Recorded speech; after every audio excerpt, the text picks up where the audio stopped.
Hello everyone, welcome to the channel. आज हम continue करने वाले हैं हमारी series of revising the general studies through the previous year questions.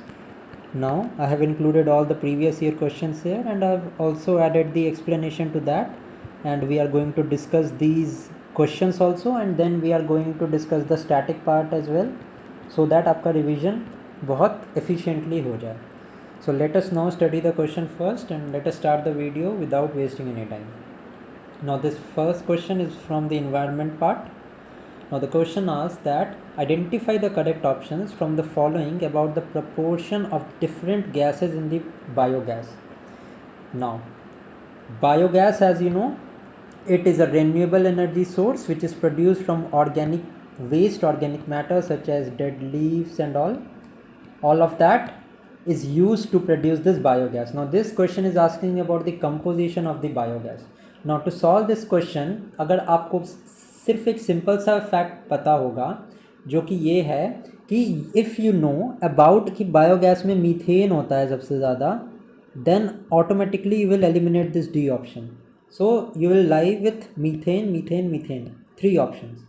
Now talking about the biogas in specific, biogas contains methane which is up to 50 to 75%, and then after that it contains the carbon dioxide which is 25 to 50%.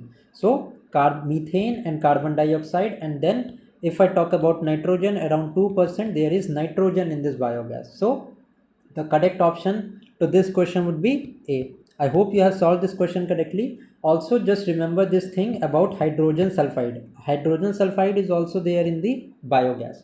Now if we are talking about biogas here, let me give you a bit idea about the greenhouse gas as well. Okay, now talking about the greenhouse gas, you should know that there are CO2 as greenhouse gas, then there is methane, then there is ozone. Ozone also, this is tropospheric ozone. Now if you know about ozone, you will know that the ozone at the tropospheric level or at the surface of the ground, it is very harmful and it acts as a greenhouse gas. But ozone at the level of stratosphere, this helps to protect us from the UV rays. Okay, so other than ozone there is water vapor, and water vapor there is, after water vapor there is HFCs. Now these HFCs have the highest global warming potential, this you need to remember. Okay, now to control the emission of these greenhouse gases, in 1992 Rio Summit or the Earth Summit was also conducted, in which an convention was signed which is known as the UNFCCC. Now UNFCCC, that is Convention of Parties to UNFCCC 29, it was conducted in Baku, Azerbaijan. Now this summit was held in 2024. Talking about the COP30, the COP30 is going to be conducted in the year 2025 in Belém. Where is this Belém? So in Brazil. Okay, so I hope you have understood this question. I have also told you about the greenhouse gas, and we have also discussed about this biogas here. So the correct option is A in this question. So let us move now to the next question. Now this question is from geography, and in this question it is asking about, we have to match list 1 with list 2 with the ocean currents. Now talking about the ocean currents, first of all, if you want to solve this question, you can just pause this video and try this question on your own. Now I hope you have tried this question. Now let us go into the description part, how to solve this question. Now to remember these ocean currents, a simple explanation is there, that there are basically, as per, if we talk about the temperature, so according to the temperature there are two types of ocean current. One is the warm current. This warm current moves from equator towards the pole. Okay, so this is the earth, if we say this is the equator, and this is the north pole, and this point is the south pole. So this warm current moves the warm water from the equator. As we know that there is on the equator, the sun rays falls directly and all around the year, so obviously the water at the equator will be warmer. So when this warm water is carried from equator towards the pole, this is warm current. Okay, now what does it cause? it causes milder climate to the coastal region. Obviously, if the warm water is carried, if the warm water is carried, so always where there is warm water, the climates are a bit milder because the water is warm, and it will also result in the rainfall activity, and lush vegetation is also there. Okay, now I am going to tell you in the description about the warm current and which are the warm current and which are the cold current. Just let me explain you about the cold current first. So the cold current is on the opposite sides, the current that is carried from the pole towards the equator. It means the cold current from the poles is carried down to the equator. Now talking about the warm current, this Gulf Stream, it flows in the Atlantic Ocean. Kuroshio flows in the region of Japan. Obviously, Japan is situated in the Pacific Ocean. So, Kuroshio is also flows in Pacific Ocean. Now, Humboldt current and Kennedy current, these are two types of the cold current. Now, to remember, see, there are many types of current. But to remember this question, you can just know about the warm current. Let me tell you, let me tell and give you a brief idea about the warm current. Okay, let me give you an idea about the, just a second.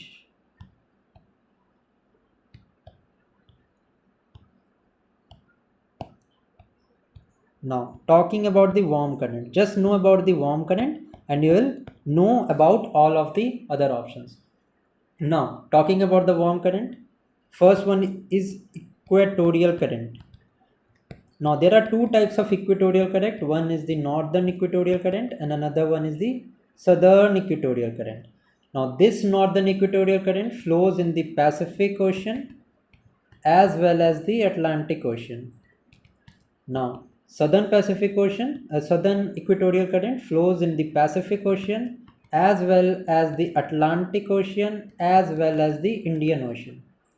Okay, now the second one is Brazil current. This is also a type of warm current and it flows in the South Atlantic. Now next one is the Agulhas current. This flows in the Indian Ocean region, and this Agulhas current is one of the fastest currents in the world. Next is the Norwegian current. Now Norwegian current आप याद रखना because this flows in the region of around Norway. ठीक है, so Norway is in the European country, is a European country. So you will think that Europe में तो weather cold होता है तो वहाँ पे ये cold current होगा, but just remember that this Norwegian current is a warm current and it flows in the North Atlantic Ocean. Okay, now the another one is Antilles current. Now this is also a warm current and it flows in the region of Caribbean Sea. ठीक है, now this I have explained you. Now let us straight away move to the question now. Now Kuroshio current, where is this Kuroshio current situated? It is situated in the Pacific Ocean. ठीक है, clear हो गया ये. अब देखते हैं हम यहाँ पे हमारे ऑप्शंस में ए का 2 किस में है. ए का 2 is present in these two options and then D का हमारा एंटेलिस करंट का it is given Atlantic Ocean. So these two are sorted. Agulhas current on another hand I told you is flows in the Indian Ocean. So B का would probably be 4. B का 4 है and then there is an east wind drift. It will obviously flow in the Antarctic Ocean. Okay, so the correct answer to this question would be D. Now you have to tell me a question about the Sargasso Sea. Now this has been very much in news. So Sargasso Sea is situated in which region? This you will have to tell me in the comment section. Okay, I hope you have understood the concept of these currents. Let's now move to the next question. What is Nalayar Divya Prabandhanam? Now there is a concept which is related to Sangam age. Now basically there were two types of religions that were followed. One were the Alvars. These Alvars worshipped Vishnu, and the second one were the Nayanars. The Nayanars were the worshipper of Shiva. ठीक है, ये दो fact आपको याद रखना है. Now these Alvars, they compiled an anthology. Okay, and this anthology was known as Nalayar Divya Prabandhanam. Also remember this point that this question is also asked that which of the following is also known as the Tamil Veda. So this Nalayar Divya Prabandhanam is also known as the Tamil Veda. Now let us see the options. Hymns composed by the Nayanars? No, absolutely not. Just right now I have told you that Nalayar Divya Prabandhanam, it was compiled by the Alvars. Okay. So Nayanars नहीं हो सकता, चोलास का कोई logic नहीं है. Exposition to the hymns of the Rig Veda in Malayalam, no, this does not make sense. So correct answer will be A. The composition by the Alvars compiled in the form of anthology. This A is the correct answer to this question. Now talking a bit about Sangam age. Now this Sangam age ranged from the 3rd century BC to 3rd century AD. Now total there were 3 summits in the Sangam age. The first Sangam was held at Madurai, and this Sangam age, you should know that it was held under the patronage of Pandyan kings. Okay, under the Pandya kings, this Sangam age and the Sangam summit were organized. So first Sangam was there in Madurai, second Sangam was there in Kapadpuram, in which the Tolkapiyam was compiled. This Tolkapiyam is a text on grammar. ये आपको पता होना चाहिए. This is very much important. The third Sangam was also in Madurai. Okay, so in total there were 3 Sangams. First one at Madurai and third one was also at Madurai. The second one was at the Kapadpuram, in which the Tolkapiyam was compiled. Okay. Now you have to tell me about Manimekalai. Who wrote this Manimekalai? Okay. This you have to tell me in the comment section. Manimekalai was written by whom? Now Manimekalai was essentially a story about a merchant love story. Now this was written by whom? This will tell me in the comment section. The correct answer to this particular question is A. I hope you have understood this. If you have understood, do give this video a like. Comment करके बताना video कैसी लगी है. ठीक है, आप लोग comment नहीं करते हो. So if you comment and keep interacting, it just motivates me to work harder and harder. Now this is a type of bit difficult question because we have to arrange the chronology of the eras that are here. So see, a bit of logic could work here. How the logic can work here, let me tell you. You can at least come to this 50-50 mark. Now we know that Gupta era, after Gupta, Harsha was there. ठीक है, Harsha era or the Harshvardhan era was there. So obviously Harsha would be at the last. Okay, Harsha would be at the last and Gupta will be the prior to Harsha, because this Saka era and Vikram era ये तो नहीं हो सकते last में. तो this does not make sense at all. Harsha and Gupta definitely make some sense कि हाँ Harsha बाद में था, Gupta उसके पहले था. So 5-4 is the correct order. So automatically हमारा आंसर यहाँ पे 3, 1, 2, 5, 4 आ गया. But we are not here just to discuss the answers. We are here to also learn some of the static points. Okay, so the answer here is D option, but we will learn it with logic. Logic how? Now Vikram era. Now this Vikram era date was 58 BCE. Okay, Vikram era age was first at 58 BCE. Now this Vikram era is associated with King Vikramaditya. It is associated with King Vikramaditya of Ujjain. Now the victories over Shaka led to this starting of Vikram era. Also this Vikram era is used in many parts of India as well as many parts of Nepal for religious and cultural significance. Okay, so Vikram era would come first. Next is the Shaka era, obviously 78 CE. Now this Shaka era, it was started by King शालिवाहना. ये important points मैं बता रहा हूँ आपको, या तो आप इसको नोट कर लो, ठीक है, या अननोटेड पीडीएफ चाहिए होगी तो मेरे को कमेंट करना आप वीडियो पे, इस वीडियो के कमेंट सेक्शन में कमेंट करना. I will give you the annotated PDF as well. Okay, so this Saka era was started by king Shalivahana and this Saka calendar is also the Indian national calendar. ठीक है, this is also the Indian national calendar. So ये भी आपको पता होना चाहिए. Next in the line is Kalachuri dynasty. Now the Kalachuri dynasty questions have been asked in many examinations. Okay, so this started in 248 CE. And who is known as the founder? So Kokalla I is known as the founder of this Kalachuri dynasty. So this Kalachuri dynasty were prominent in the central and the western part of India. Now बहुत सारी branches थी इनकी, such as Mahishmati branch was also there, Mahishmati in Gujarat, और गुजरात मालवा का जो area था that was known as the Mahishmati branch. Tripuri branch was also there which was in MP. Ratnapur branch of Kalachuris was also there. Ratnapura branch in Chhattisgarh and Kalyani branch of Karnataka. So these were prominent in 248 CE, and इसका area आपको ध्यान रखना है, Gujarat, MP, Chhattisgarh, Karnataka, the areas of central India and a bit of western India was included. Okay. Gupta dynasty, you know, 320 CE, it was known as the golden age and it was founded by Sri Gupta. ठीक है. Now during Harsha, you also know 606 CE, capital क्या था हर्षा के time पे? It was Kannauj. The fight for Kannauj was there. And who visited during the time of Harshvardhan? Which traveler visited? This you will tell me in the comment section of this video. ठीक है. So this particular option D is the correct answer, and I have also give you the explanation regarding different question. Okay. Let's now move to the next question. Now this question is related to the polity. So let us see. The question is, who among the following presidents of India sent back the Post Office Amendment Bill 1986 for the reconsideration of Parliament? So this bill was presented in 1786. Just a second. ये कैसे आ गया? Yes. So this bill was presented in 1986. Tenure किनका था? Tenure of Rajiv Gandhi. And who rejected it? Who was the president at that time? So Gyani Jail Singh was the president at that time.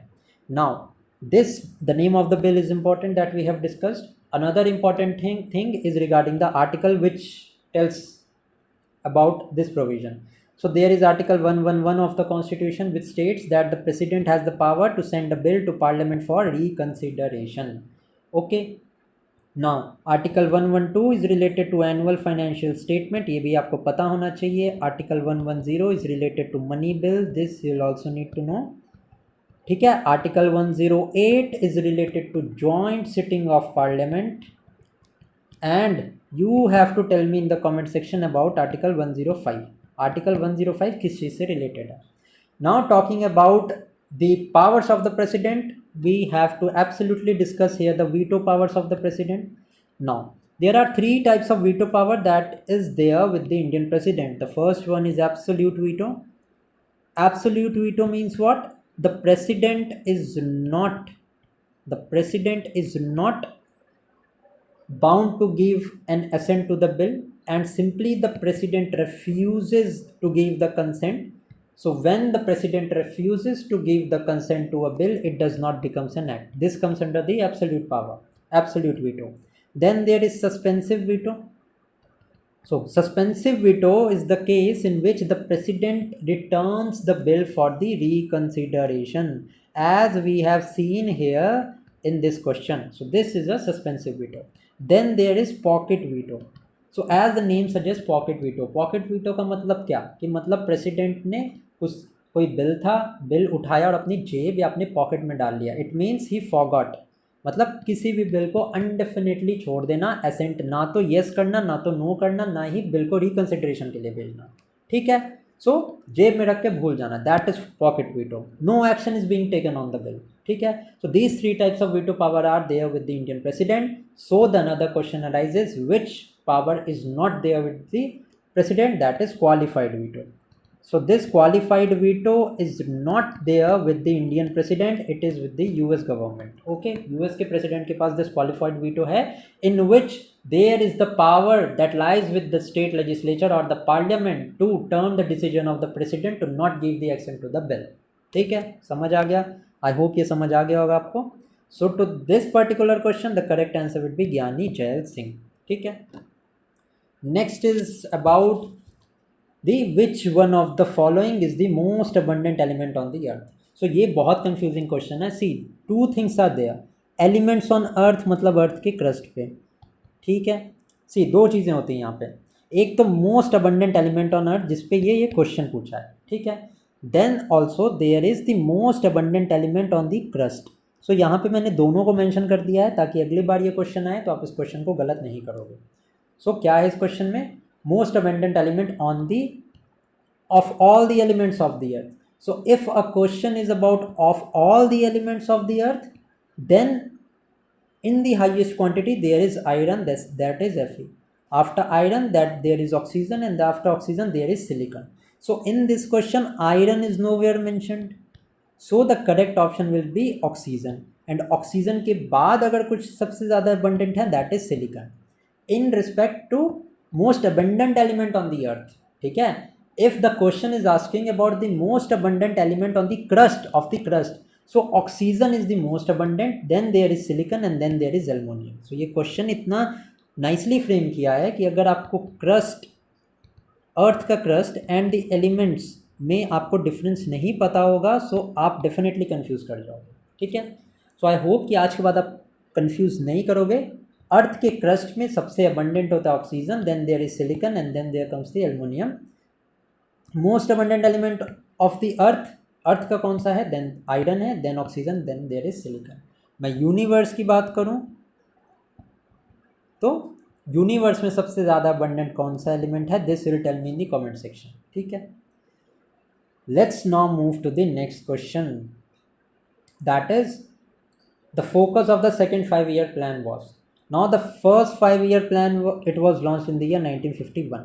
अगर आपको ये question try करना है तो you can just pause this video and try this question. But first I will give the explanation and then I will discuss the additional parts, ठीक है? Now second 5-year plan ने क्या discuss किया था? It discussed about the rapid industrialisation with emphasis on the development of basic and heavy industries. B हमारा correct answer इस question का. But to solve this question you need to know a bit of the background. Now the first 5-year plan it was launched in the year 1951 and it was based on the Harrod-Domar model which was focusing on the agriculture development, ठीक है? Then there came the second plan. The question हमारा second plan पे ही था. So this plan was based on the Mahalanobis model and it concentrated on the rapid industrialization and development of basic as well as the heavy industries, ठीक है? Then there came the third 5-year plan. This third 5-year plan was based on the model of S. Chakrabarty, ठीक है? And fourth 5-year plan was concentrated on the Ashok Rudra model. So ये models you need to remember. ये एक question यहाँ पे 5-year plan से आता ही आता है, ठीक है? In totality there were 12 5-year plans. आखिरी 5-year plan 2012 में implement हुआ था, but NITI Aayog replaced the planning commission. January 1st 2015 NITI Aayog was made to replace this planning commission, and the full form of NITI Aayog is National Institute for Transforming India, ठीक है? The chairman of the NITI Aayog is obviously the prime minister of our country, ठीक है? So this is a different thing. NITI Aayog is a different thing. NITI Aayog पे जब मैं question लूँगा तो I will tell you about the functions objectives of the NITI Aayog as well and also the structure of that. So ये मेरे हिसाब से आपको क्लियर हो गया होगा. Now you have to tell me in the comment section that Garibi Hatao andolan this was given under which 5-year plan. Which 5-year plan में ये गरीबी हटाओ आंदोलन इट वॉज प्रपोज्ड, ठीक है? इस क्वेश्चन का पर्टिकुलरली करेक्ट आंसर हमारा बी होगा. Okay, let's now move to the next question. Now this question is about the National Human Rights Commission. Now this National Human Rights Commission, सबसे पहले आपको ये पता होना चाहिए कि this is a statutory body.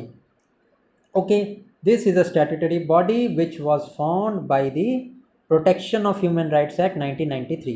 So this body became a statutory body in the year 1993. The headquarter is at Delhi and this concept was based on the Paris Principle on Human Rights, ठीक है? ये आपको information पता होनी चाहिए. And the qualification for this becoming is that the chairman should pose a qualification that would be equivalent to being a judge of Supreme Court, ठीक है? High court वाला दे के कन्फ्यूज़ कर सकते हैं. So this high court वाला eligibility it lies with the state government. State government नहीं, state human rights commission. But Supreme Court वाले जो qualification है that lies with the National Human Rights Commission, ठीक है? The tenure of this is very important. So tenure should be 3 years or 70 years whichever is earlier, ठीक है? So ये हमारा correct answer है. आई होप ये समझ में आ गया होगा. Let's now move to the next question, ठीक है? अब है हमारी list about the Harappan sites and locations. Now पहला क्वेश्चन हमारा क्या है, यहाँ पे हड़प्पन साइट्स है। सो मैं आपको बता दूं, Nageshwar is a site that is located in Saurashtra in Gujarat. Alamgirpur constitutes the westernmost boundary of the Indus Valley civilization that is situated in Uttar Pradesh near Meerut, ठीक है। Kalibangan is a site which is there in Gujarat, जहाँ से फायर अल्टार्स मिले थे। And Rakhigarhi is a site in Haryana. Also the Rakhigarhi is largest Indus valley civilisation site in India, ठीक है। सो 1 का हमारा 3 है, ए का हमारा 3 दो ऑप्शन में है, बी का हमारा होगा 1, ए हमारा यहाँ पे करेक्ट आंसर है, ठीक है। Now what is the extent? So Manda in Jammu Kashmir is the northernmost extent of the Indus valley civilization. Southernmost extent was Daimabad, Daimabad is in Maharashtra. Westernmost extent we have already discussed Alamgirpur in Uttar Pradesh. At Sukta Jindor, Sukta Jindor, this is in present day Afghanistan. This is the easternmost extent of the Indus Valley civilization. Now Indus Valley civilization was also known as the Bronze civilization, and एक बात याद रखना, the use of silver was not known to the Indus Valley people, ठीक है। Seals were used for various purposes, and आपको मुझे comment section में बताना है कि seal पे कौन सा animal depict नहीं किया गया था। This will tell me in the comment section. Now Surkotada is in Gujarat at Sukta Jindor is in Afghanistan, ये दोनों का डिफरेंस याद रखना। बनावली इज इन हरियाणा, जहाँ से टेराकोटा प्लॉ मिला था, जहाँ से टेराकोटा प्लॉ मिला था। Dholavira is in Gujarat on the banks of river Bhogava. And water management system, एक स्टेडियम एंड वाटर कंजर्वेशन का जितना भी एलिमेंट्स था, that we have seen in the Dholavira. And Daimabad, I have told you, it constitutes the southernmost extent of this Indus valley civilisation. This is in Maharashtra. Another to that, Lothal is the port town in Gujarat, ठीक है, ये भी पता होना चाहिए, I hope पता ही होगा आपको। So this is all in this question, answer मैंने बता दिया है, एंड आपका थोड़ा सा रिविजन भी हो गया होगा, आई गेस सो, ठीक है। Let's now move to the next question, that is about the grassland. अभी कल के लेक्चर में मैंने आपको ये ग्रासलैंड का सारा कंसेप्ट बताया है, अगर आपने वीडियो नहीं देखी तो वो वीडियो देख लेना, बहुत इंपॉर्टेंट है, ठीक है। Now grassland is basically of two type, tropical grassland as well as temperate grassland. So tropical grassland हमारा 0 degree to 23.5 degree north and south latitude में मिलते हैं, and this temperate grassland is 23.5 degree north and south to 66.5 degree north and south, ठीक है। Now this temperate grassland के बारे में पूछा है। सो दिस प्रेरीज, कल की वीडियो में मैंने बताया है, आज I will not go into the details, but I will tell you about most of the temperate grasslands of the world. Prairies is there in the North America, so A का हमारा 3 है, ठीक है। Steppes is the temperate grassland of the Eurasian region, और to be more specific Central Asia के region में steppes होते हैं, ठीक है। Pampas and there is veld, weld is of the South Africa, and pampas हमारे South America, the country such as Argentina etcetera, these are the temperate grasslands of South America. Now यहाँ पे ए का हमारा 3 है, एंड देन बी का हमारा 1 है, so C is going to be the correct answer to this question. Other than that, 2 temperate grasslands जिसका नाम मेंशन नहीं किया गया यहाँ पे, वो मैं आपको बता देता हूँ। The first one is downs, downs is in Australia, and puszta is in Hungary, ठीक है। ट्रॉपिकल ग्रासलैंड के बारे में बताऊँ तो selvas is a type of tropical grassland, this is in Brazil, ठीक है। सो ये आएगा, अगर आप तो इसको कर ही सकते हो। ट्रॉपिकल एंड टेम्परेट के नाम भी याद रखना, कई बार ऐसा क्वेश्चन पूछ सकते हैं कि which among the following is a tropical grassland, और वहाँ पे 4 ऑप्शंस होंगे, जिसमें कि 3 ऑप्शंस यहाँ से वो दे देंगे which will be temperate grasslands का ऑप्शन, ठीक है। तो टेम्परेट के अगर नाम याद हैं तो ट्रॉपिकल का नाम याद करने की ज़रूरत नहीं है, एलिमिनेट कर सकते हो आप, ठीक है। द मोस्ट इंपॉर्टेंट थिंग इसकी क्वेश्चन करेक्ट होना चाहिए, रैदर दैन कि आपको दुनिया जहान की नॉलेज हो। एक चीज़ हमने टेम्परेट पे यहाँ पे फोकस कर लिया, सारे टेम्परेट के नाम याद कर लो, ट्रॉपिकल तो खुद ही एलिमिनेट हो जाएगा, ठीक है ना। So I hope this question is clear. Let's now move to the next one. Now this is which of the following is not a pottery type. ठीक है, तो OCB is already a pottery which is ochre colored pottery and this is related to the Chalcolithic culture.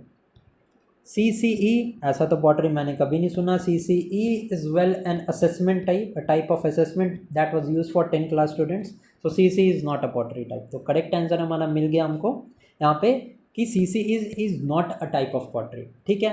NBP is northern black polished ware and this is related to the Iron Age. ठीक है. Black and red ware was most prominent during the time of Indus Valley civilization. So black and red ware हमारा यहाँ से constitute हुआ है. ठीक है. Now आपके डिमांड पे ज़्यादा लंबे लेक्चर्स नहीं होंगे, 30 to 40 मिनट्स के ही लेक्चर मैंने रखे हैं. तो आज की वीडियो भी इतनी रखते हैं. आई होप कि वीडियो अच्छी लगी होगी. वीडियो अच्छी लगी तो प्लीज़ वीडियो को लाइक कर देना यार, कमेंट करके बताना वीडियो कैसी लगी. ठीक है.